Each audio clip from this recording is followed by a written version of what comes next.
Everyone, welcome back. If you are preparing for a teacher interview, you are in the right place. Today I'll be sharing some of the most common and important teacher interview question along with the sample answer that will help you stand out. Let's get started. I will also share some tips how to frame your answer effectively. Alright, let's dive into the first question. Tell me about yourself. This is often the first question in an interview, and here's how you can answer it confidently. Tell me about yourself. In most cases, your interview panel consists of more than 2 people. So, you start your answer with, "Good morning everyone. Thank you for giving me this opportunity to introduce myself. My name is Ria. I am from Delhi. I hold a master's degree in chemistry from Delhi University and B.Ed from Gurugram University. I have completed my graduation from Kurukshetra University. This academic journey has provided me with a strong foundation in both subject expertise and effective teaching methodology. Coming to my work experience, I have gained diverse work experience with more than 6 years of expertise in teaching. Apart from that, I have 5 years of experience as a senior manager in MNC. This is how you introduce yourself in front of interviewer. This is my introduction. तो ये accordingly आप change कर लेंगे. सबसे पहले आपको अपना name बताना है and you are residing right now.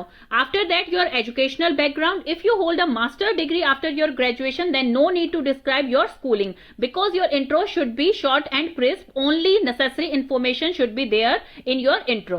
After that, your work experience, your relevant experience should be on top. Next question is, what's your teaching method or your teaching strategies? I believe in opting practical approach so that my students connect learning with day-to-day life. I am passionate about creating a supportive learning environment that encourages critical thinking and problem solving capability. देखिए, अभी आपको NEP जो है national education policy, उसके बारे में पता होना जरूरी है बिकॉज ये चाइल्ड सेंटर्ड पॉलिसी है. यहाँ पर इंक्लूजन की बात की जाती है. जो हमारी नेशनल पॉलिसी है उसमें इंक्लूजन की बात की जाती है. मतलब बच्चे में कोई डिसेबिलिटी है तो उसके हिसाब से भी आपको जो है अपनी स्ट्रेटेजीज मॉडिफाई करनी होंगी. पॉजिटिव आंसर आपका यही बनेगा. I believe in opting practical approach. Practical approach means कि यहाँ पर स्टूडेंट को कनेक्ट किया जा रहा है लर्निंग को उनकी डे टू डे लाइफ से. जैसे कि आप किसी भी सब्जेक्ट के टीचर हैं तो आपके पास एग्जाम्पल होने चाहिए. आप जो आंसर दे रहे हैं उसके एग्जाम्पल्स आपके पास जरूर होने चाहिए क्योंकि आप जो आंसर देते हैं इंटरव्यूअर उसी से अपना नेक्स्ट क्वेश्चन बना लेते हैं. तो यहां पर जैसे आप बता रहे हैं कि I believe in opting practical approach, तो यहां पर आपके पास एग्जाम्पल होना चाहिए कि आप अपने सब्जेक्ट से रिलेटेड कौन सी प्रैक्टिकल अप्रोच जो है अपने सब्जेक्ट में अप्लाई करते हैं स्टूडेंट्स, ताकि जो है डेली लाइफ से कनेक्ट कर पाए. तो उसके लिए भी आपके पास एग्जाम्पल होना चाहिए. फॉर एग्जाम्पल यहां पर मैं आपको बताती हूं जिससे कि क्या होता है सपोर्टिव लर्निंग एनवायरमेंट बनता है. साइंस टीचर, मैं आपको यहां पर एक एग्जाम्पल देती हूं जो कि मेरे सब्जेक्ट से रिलेटेड है क्योंकि ये क्वेश्चन जो है इंटरव्यू में आपसे पूछा जाता है कि जैसे यहां पर आप प्रैक्टिकल अप्रोच की बात कर रहे हैं तो डेली लाइफ से रिलेट कैसे कर सकते हैं आप अपने सब्जेक्ट को. तो देखिए, आप इसमें भी बोलेंगे कि क्या होता है कि हम रोट लर्निंग को जो है यहां पर स्टॉप कर रहे हैं. क्यों? क्योंकि नेशनल एजुकेशन पॉलिसी कहती है कि हमें लर्निंग जो है वो ज्यादा फन बनानी है बच्चों के लिए, स्किल बेस्ड बनानी है सो दैट कि उनकी होलिस्टिक डेवलपमेंट हो सके. हमें सिर्फ ये नहीं देखना है कि सिर्फ वो एजुकेशन यहां पर लेने आ रहे हैं और बस बुक से टेक्स्ट बुक से पढ़कर जा रहे हैं. नो, उनके बेसिक्स हमें क्लियर करने हैं. तो ये सब चीजें आपको वहां पर बतानी है. तो इसमें एग्जाम्पल मैं आपको देती हूं. जैसे फॉर एग्जाम्पल अगर बच्चों को हम ये बता रहे हैं कि फोटोसिंथेसिस क्या प्रोसेस होता है, why do plant grow better in sunlight, sunlight में प्लांट्स जो है वो बेटर ग्रो क्यों करते हैं. इसके लिए एग्जाम्पल दे सकती हूँ. जैसे कि मैं 2 पोट्स ले आई हूं अपनी क्लासरूम में और मैं उन्हें कहूंगी कि अब मैंने एक पोट डार्क में रख दिया है और एक जो है बाहर गार्डन में रख दिया है. तो हम इनमें आफ्टर फ्यू डेज इनमें डिफरेंस देखेंगे दोनों में. तो उनमें डिफरेंस जो है दिखना स्टार्ट हो जाता है क्योंकि जो डार्क में रहेगा उसमें फोटोसिंथेसिस परफॉर्म नहीं होगी. तो इसलिए उसकी लीव्स जो है वो कैसे होनी स्टार्ट हो जाएंगी, येलो होनी स्टार्ट हो जाएंगी. और ऐसे ही मैं उन्हें एग्जाम्पल दे सकती हूं कि आप अपने घर पे भी ये चीज करके देख सकते हैं. तो ये होते हैं कि डेली लाइफ से हम उसे कनेक्ट करते हैं. कि मैंने आपको एक एग्जाम्पल बताया है यहां पर. जैसे कि इसमें एक और एग्जाम्पल हम ले सकते हैं साइंस में, जो मेरे से ये क्वेश्चन पूछा गया था. तो उसमें पूछा गया था कि क्रिटिकल थिंकिंग, जब मैंने बोला था स्किल्स में कि हमें बच्चों की जो है critical thinking and problem solving skills को इंप्रूव करना है, तो उसमें उन्होंने मेरे से क्वेश्चन पूछा था कि कैसे, इसके लिए कोई एग्जाम्पल आप देके बताइए. तो देखिए, मैंने जो उन्हें एग्जाम्पल दिया था वो दिया था ice melts in warm water faster than cold water. तो वो किस लिए होता है, उसमें पूरा प्रोसेस जो है बच्चे देखते हैं. क्योंकि क्रिटिकल थिंकिंग का मतलब क्या होता है, उसे एनालाइज करते हैं डीपली. व्हाई एंड हाउ का आंसर देती है हमें क्रिटिकल थिंकिंग, मतलब कि वो क्यों हो रहा है, कैसे हो रहा है.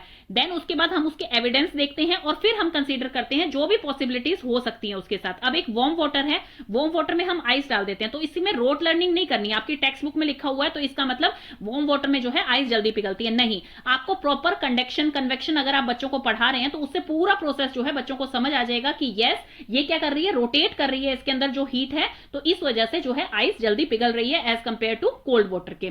तो इस तरह से आप उनकी स्किल्स को इंप्रूव कर सकते हैं। तो इन चीजों के एग्जांपल आपके पास होने चाहिए। तो ये आंसर जो है मुझे परफेक्ट लगा, इसके लिए आप इसे मॉडिफाई कर सकते हैं अकॉर्डिंगली।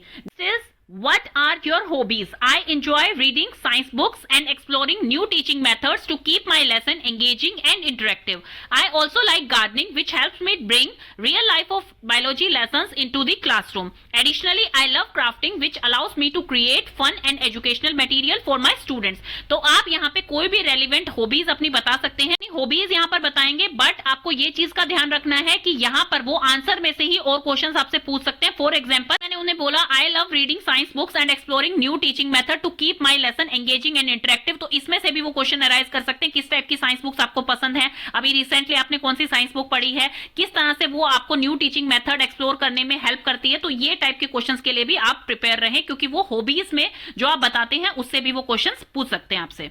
और देखिए अब जो टीचर इंटरव्यू होता है वो ऐसा नहीं है कि सिंपल क्वेश्चंस आपसे पूछ ले जाते हैं, क्योंकि अब जो नेशनल एजुकेशन पॉलिसी है उससे काफी क्वेश्चंस पूछे जाते हैं। इवन रिसेंटली जो एग्जाम्स आप देते हैं, जैसे सीटेट का एग्जाम आपने दिया है या डीएवी के लिए जो सीबीटी का एग्जाम होता है वो आपने अगर दिया है, तो उसमें भी कैसे क्वेश्चन पूछे गए थे आपसे, पेडागोजी से रिलेटेड क्वेश्चन थे उसमें काफी कुछ। तो मेथड यहाँ पर टीचर यूज कर रही है, उसमें एक एग्जाम्पल दिया होता है, वो मेथड्स आपसे पूछे जाते हैं। तो इस तरह के क्वेश्चन जो है आपसे इंटरव्यू में भी पूछे जा रहे हैं।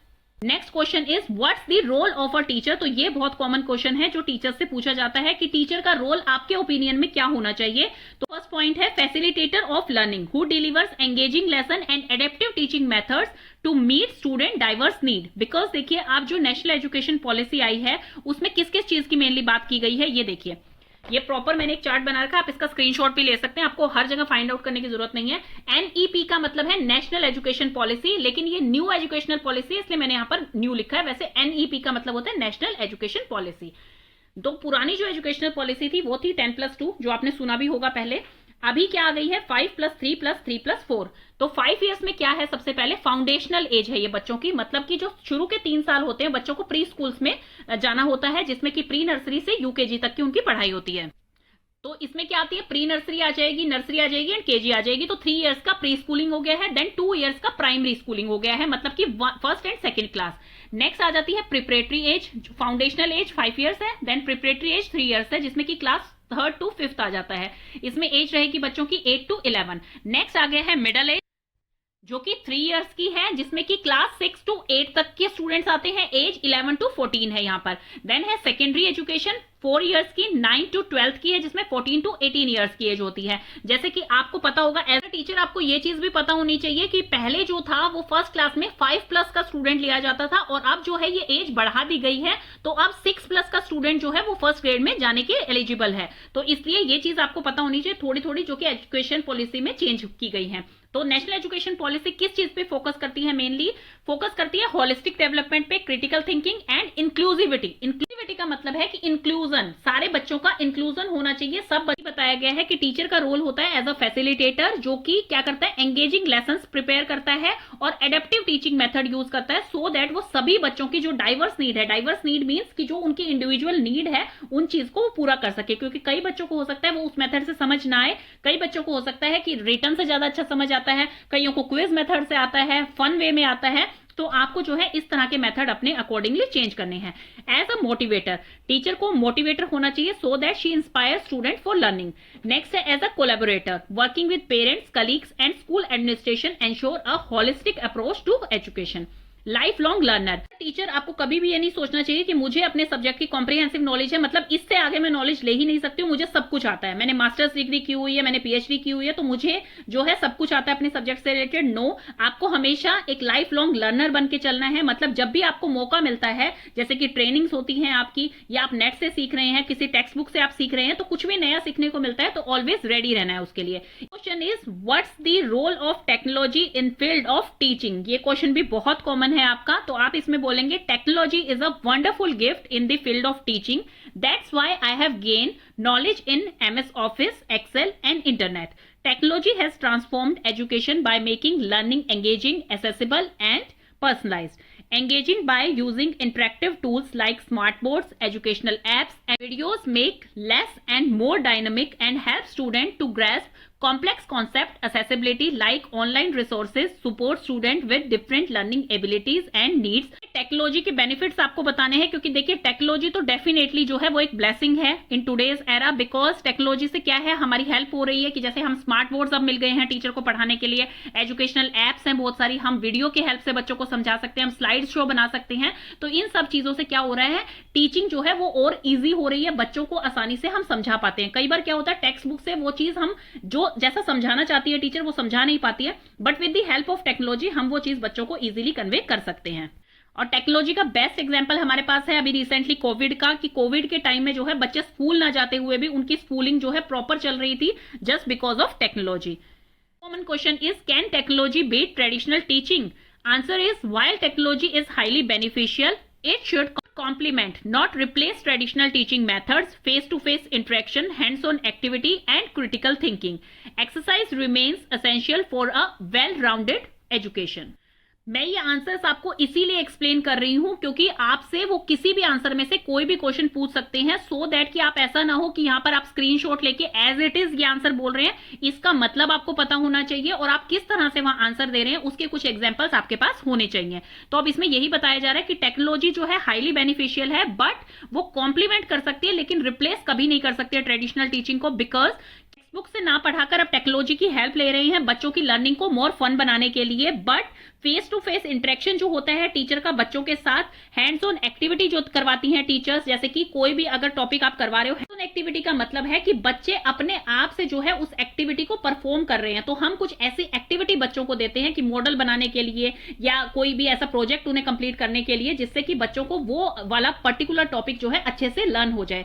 हमने जैसे एक्टिविटी दी थी बच्चों को, फॉर एग्जाम्पल ये एक प्लास्टिक की बोतल है, इस तरह से प्लास्टिक की बोतल थी और प्लास्टिक की बोतल के अंदर क्या है, हमने स्ट्रो डलवाया था। यहाँ पे एक स्ट्रो को तो हमने बेंड कर दिया था, दूसरी को इसी से इंसर्ट कर दिया था यहाँ पर, तो इस तरह से ये पार्टीशन हो गया था। यहाँ पर बलून जो है वो बिल्कुल फिट कर लिया था, आपको यहाँ पे रबर बैंड के साथ फिट करना है। यहाँ से हमने बोतल को जो है कट करवा के और फिर एक जो पीस होता है आपके बलून का वो इस तरह से यहाँ पर पूरे अच्छी तरह से टाइटली लगा दिया था, जिसके ऊपर रबर बैंड भी बांध दिया था। तो इसे ही हम इसको नीचे की तरफ पुल कर रहे थे तो क्या था, ये बलून जो है इसमें हवा भर रही थी। तो इस तरह से हम दिखा रहे थे मैकेनिज्म लंग्स का, से लंग्स वर्क करते हैं जब हम ब्रीथ करते हैं और किस तरह से डायफ्राम वर्क करता है, मतलब कि कौन सा जो है एक्सपेंड होता है और कौन सा रिलैक्स होता है, वो समझाने के लिए हमने ये हैंड्स ऑन एक्टिविटी करवाई थी बच्चों को, जिससे कि वो इजीली समझ पाए इस चीज को। क्योंकि अगर सिर्फ हम टेक्स्ट बुक से बता देते हैं कि जो है लंग्स किस टाइम एक्सपेंड कर रहे हैं, डायफ्राम जो है किस टाइम रिलैक्स कर रहा है, तो वो बच्चों को हो सकता है एग्जैक्टली इतना समझ ना आए। तो इस तरह की हैंड्स ऑन एक्टिविटी से बच्चों को अच्छे से समझ आता है। तो इस तरह के कुछ एग्जांपल्स आपके पास होने चाहिए। तो फेस टू फेस इंटरेक्शन बहुत जरूरी होता है, हैंड्स ऑन एक्टिविटी जरूरी होती है, क्रिटिकल थिंकिंग मतलब थिंकिंग डेवलप करने के लिए बच्चे को कि भाई इसके कितने मेथड्स हो सकते हैं, कितनी तरह की सॉल्यूशंस हो सकते हैं, उसके लिए उन्हें टीचर की जरूरत होती है as a facilitator. Common question is, why do you want to work at this school? आप इस स्कूल में जॉब क्यों करना चाहते हैं? To work at your prestigious school, prestigious की जगह यहाँ पर आप स्कूल का नेम लिखेंगे जिसमें आप इंटरव्यू देने गए हैं। Because I have heard great things about this supportive environment here for both students and teachers. I am excited about the opportunity to collaborate with talented educator and to contribute to the school's mission. I appreciate how your school emphasizes special programs, teaching methods or values which align with my own teaching philosophy of fostering critical thinking, inclusive education and hands-on learning. तो इस type का answer आपको prepare करना है। Question, why should we choose you? देखिए बहुत सारे candidates जो हैं वो आपके कंपटीशन में वहां पर प्रेजेंट होते हैं, तो वो आपको ही क्यों चूज करें? क्या आपका ऐसा स्किल है जो दूसरों से डिफरेंट हो सकता है? तो उसके लिए ये एक सैंपल आंसर है, as I am passionate about making my subject engaging and meaningful for student with my experience in hands-on experiment and inquiry-based learning. I am sure that students not only understand concepts but also develop curiosity and critical thinking skills. I also believe in creating an inclusive and supportive classroom when every child feels encouraged to participate.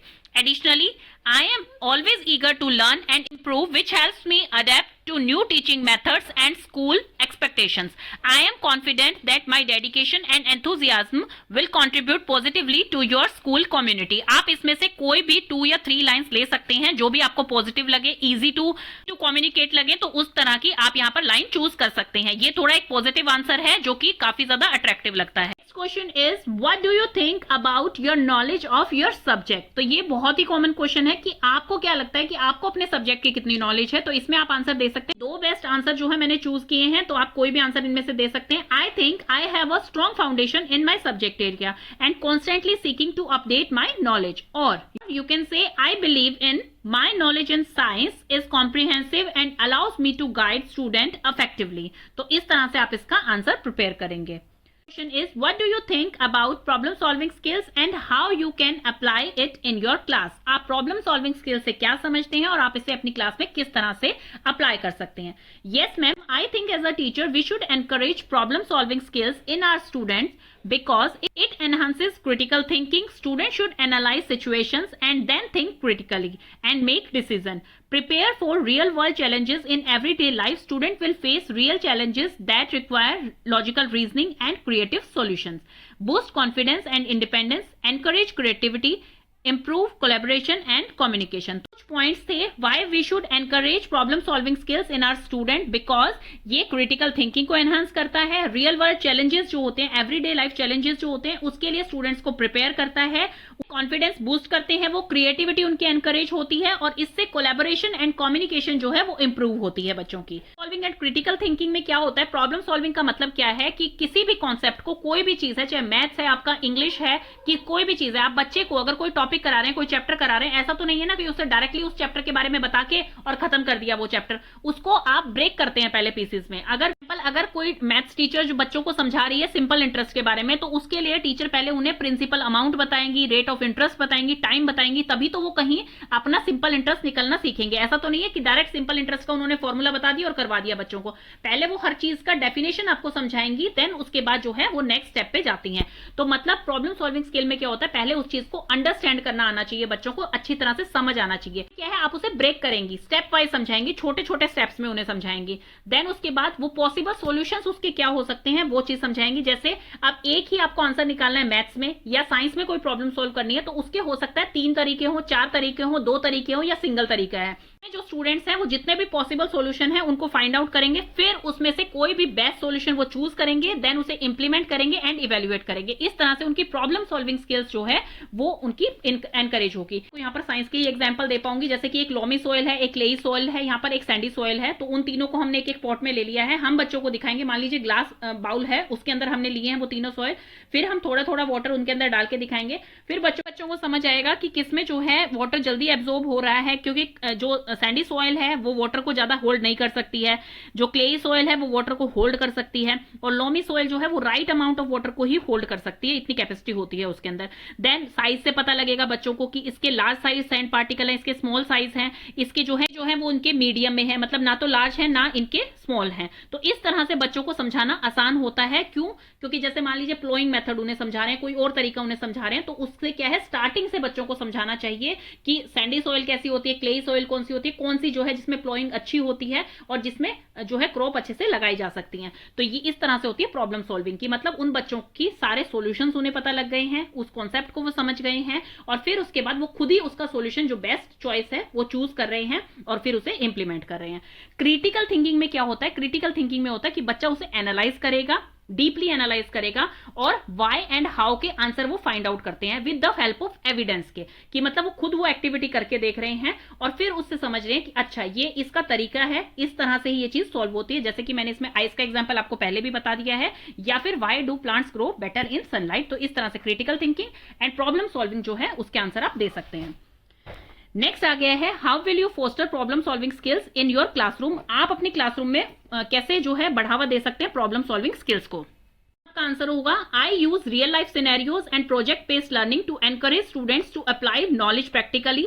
First, I incorporate group discussion and collaborative work so that they build critical thinking. I encourage a growth mindset where mistakes are seen as a learning opportunity by asking open-ended questions, discussion, and make sure to provide opportunities to each student. अब देखिए इसमें जो है ये positive बातें हैं, इसको अच्छी तरह से आप इसका स्क्रीनशॉट ले लीजिए, ये आप किसी भी क्वेश्चन में बता सकते हैं। स्टूडेंट जो है वो डिमोटिवेट नहीं होना चाहिए, उसको आपको मोटिवेटेड रखना है, ये हम रोल ऑफ टीचर में पहले ही पढ़ चुके हैं। और टीचर क्या करेगी, उनसे ओपन एंडेड क्वेश्चन पूछेगी। अब ओपन एंडेड क्वेश्चन और क्लोज एंडेड क्वेश्चन क्या होते हैं वो भी आपको पता होने चाहिए। देखिए लेटेस्ट क्वेश्चन आपको यहां पर दे रही हूं, जैसे कि 2025 में आप इंटरव्यू देने कहीं पे जा रहे हैं तो इस टाइप के क्वेश्चन आपसे पूछे जा सकते हैं, क्योंकि आजकल जो है वो इन्हीं चीजों पे ज्यादा फोकस किया जा रहा है कि टीचर जो है अपना लेसन प्लान कैसे प्रिपेयर कर रही है, क्या टीएलएम वो यूज कर रही है, यहाँ पर बच्चों की प्रॉब्लम सॉल्विंग स्किल्स को वो कैसे इंप्रूव कर रही है, होलिस्टिक अप्रोच से उनका क्या मतलब। ओपन एंडेड क्वेश्चन होते हैं मतलब जिसके की काफी सारे आंसर्स हो सकते हैं, तो उन्हें कहा जाता है open ended question. Close ended question होते हैं जिसका आंसर जो है एक ही स्पेसिफिक आंसर होगा। फॉर एग्जाम्पल ताजमहल की लोकेशन अगर पूछता है तो उसका एक ही स्पेसिफिक आंसर है कि वो आगरा में है। अगर कोई आपसे पूछ रहा है कि फ्लावर्स के कलर्स कितने होते हैं, तो आप कोई बोलेगा रेड कलर होता है, कोई व्हाइट बोलेगा, कोई पिंक बोलेगा, कोई ऑरेंज बोल रहा है, कोई येलो बोल रहा है, तो मतलब उसमें वैरायटी है। ऐसा नहीं है कि आप उसका एक स्पेसिफिक आंसर ही करेक्ट माना जाएगा, सबके आंसर जो है वो करेक्ट है। ऐसे ही कोई आपसे पूछ रहा है कि आप ट्रीज के एग्जांपल दो, तो कोई बेनियन ट्री बोल रहा है, कोई मैंगो ट्री बोल रहा है, कोई एप्पल ट्री बोल रहा है, तो सारे करेक्ट आंसर है। तो ये क्या होते हैं, ओपन एंडेड क्वेश्चन। क्वेश्चंस के फायदा क्या होता है कि बच्चा जो है डिस्कशन करता है, एक पर्टिकुलर टॉपिक के ऊपर डिस्कशन चलता है उनकी क्लास में, और हर बच्चे को अपॉर्चुनिटी दी जाती है और हर बच्चे के आंसर यहाँ पर सुने जाते हैं, तो उसे कहा जाता है ओपन एंडेड क्वेश्चन। इससे लर्निंग अपॉर्चुनिटी जो है वो बच्चों के लिए इंक्रीज हो रही है। Question is what would you do if a student is consistently struggling in your class. Student जो है कंसिस्टेंटली मतलब लगातार स्ट्रगल कर रहा है आपकी क्लास में, चाहे वो लर्निंग के लिए है, चाहे वो होमवर्क नहीं पूरा करके आ रहा है, तो आप जो है उसमें कैसे उसको सॉल्यूशन देंगे, तो वो चीज आपसे यहाँ पर पूछी गई है। I would first identify the root cause of the struggle through observation and assessment.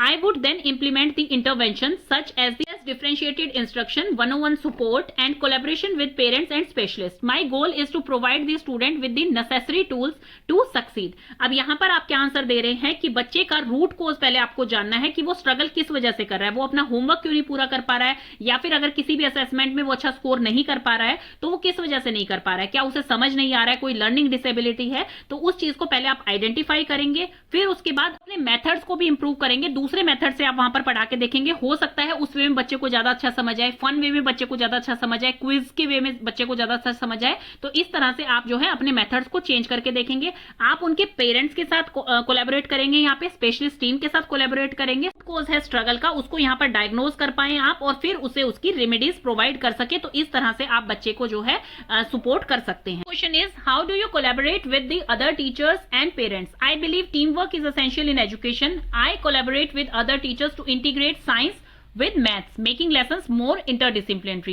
I believe in open and transparent communication with parents. I send regular updates through class blog on school website to keep them informed about what their child is learning and how they can support at home. I also encourage parents to reach out with concerns and make myself available for conferences to discuss their child's progress. Let's come to strength and weaknesses. ये question अब ज्यादा common नहीं है but फिर भी आपसे पूछा जा सकता है, इसलिए आपको ये पता होना चाहिए। तो यहाँ पर कुछ मैं कॉमन एग्जांपल्स आपको दे रही हूँ, आप अपने अकॉर्डिंगली इन्हें चेंज कर सकते हैं। If you have any outstanding skill तो वो आप अपनी स्ट्रेंथ में यहाँ पर मेंशन कर सकते हैं। First one, strong communication skill. Second, passion for teaching. Third, self motivated, creativity in lesson planning, adaptability, positive classroom management. Next is weaknesses.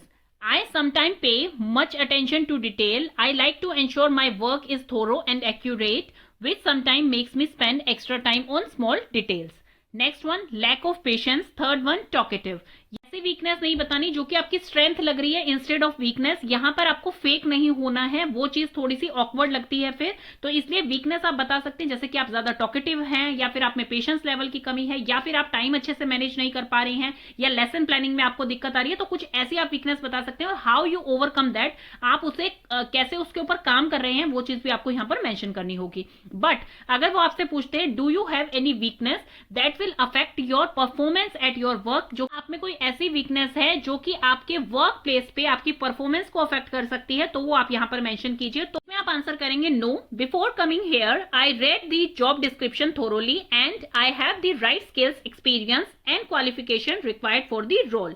तो इस तरह से आपको यहां पर शो करना है कि आपने आपकी कोई भी ऐसी वीकनेस नहीं है जो कि आपके वर्क प्लेस में आपकी परफॉर्मेंस को अफेक्ट करे। इंटरव्यू के टाइम आपको कौन से पॉइंट्स जो हैं वो हमेशा ध्यान में रखने हैं। Remember in an interview, first one, research the school और इंस्टीट्यूशन। जिस भी स्कूल में आप इंटरव्यू देने जाने वाले हैं उसका रिसर्च करके जाएंगे, पहले आप उनकी पॉलिसीज पढ़ के जाएंगे, उनके बारे में थोड़ी सी इंफॉर्मेशन जो है वो आपको स्कूल वेबसाइट से मिल जाएगी, तो वो चीज आप जरूर देख के जाएंगे। Next, dress to impress. आपकी ड्रेसिंग सेंस जो है वो अच्छी होनी चाहिए, क्योंकि फर्स्ट इंप्रेशन आपका क्या होता है, आपके लुक्स होते हैं कि आप किस तरह से जो है एंटर कर रहे हैं, किस तरह से आप बैठ रहे हैं, किस तरह की आपकी ड्रेसिंग सेंस है। तो इसलिए dress to Impress.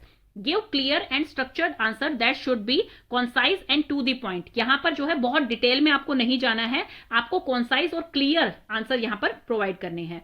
Be honest but positive. आपको ऑनेस्ट यहां पर रहना है, फेक आंसर्स नहीं देने हैं, बट पॉजिटिव आंसर्स भी होने चाहिए आपके। ऐसा ना हो कि वो आपके रोल के अगेंस्ट जा रहे हैं, तो वो डेफिनेटली आपको कंसीडर नहीं करेंगे। Next one is be confident but never be over confident. आपको कॉन्फिडेंट रहना है बट ओवर कॉन्फिडेंस की तरफ आपको नहीं जाना है, हमेशा हम्बल वे में आपको आंसर करना है इंटरव्यूअर को। तो ये कुछ मोस्ट इंपॉर्टेंट पॉइंट है जो कि इंटरव्यू में जाने से पहले आप ध्यान रखेंगे। तो आज मैंने कुछ कॉमन क्वेश्चंस आपको बताए हैं जो कि आजकल इंटरव्यू में पूछे जाते हैं। Any doubt then you can ask me in comment section. Thank you.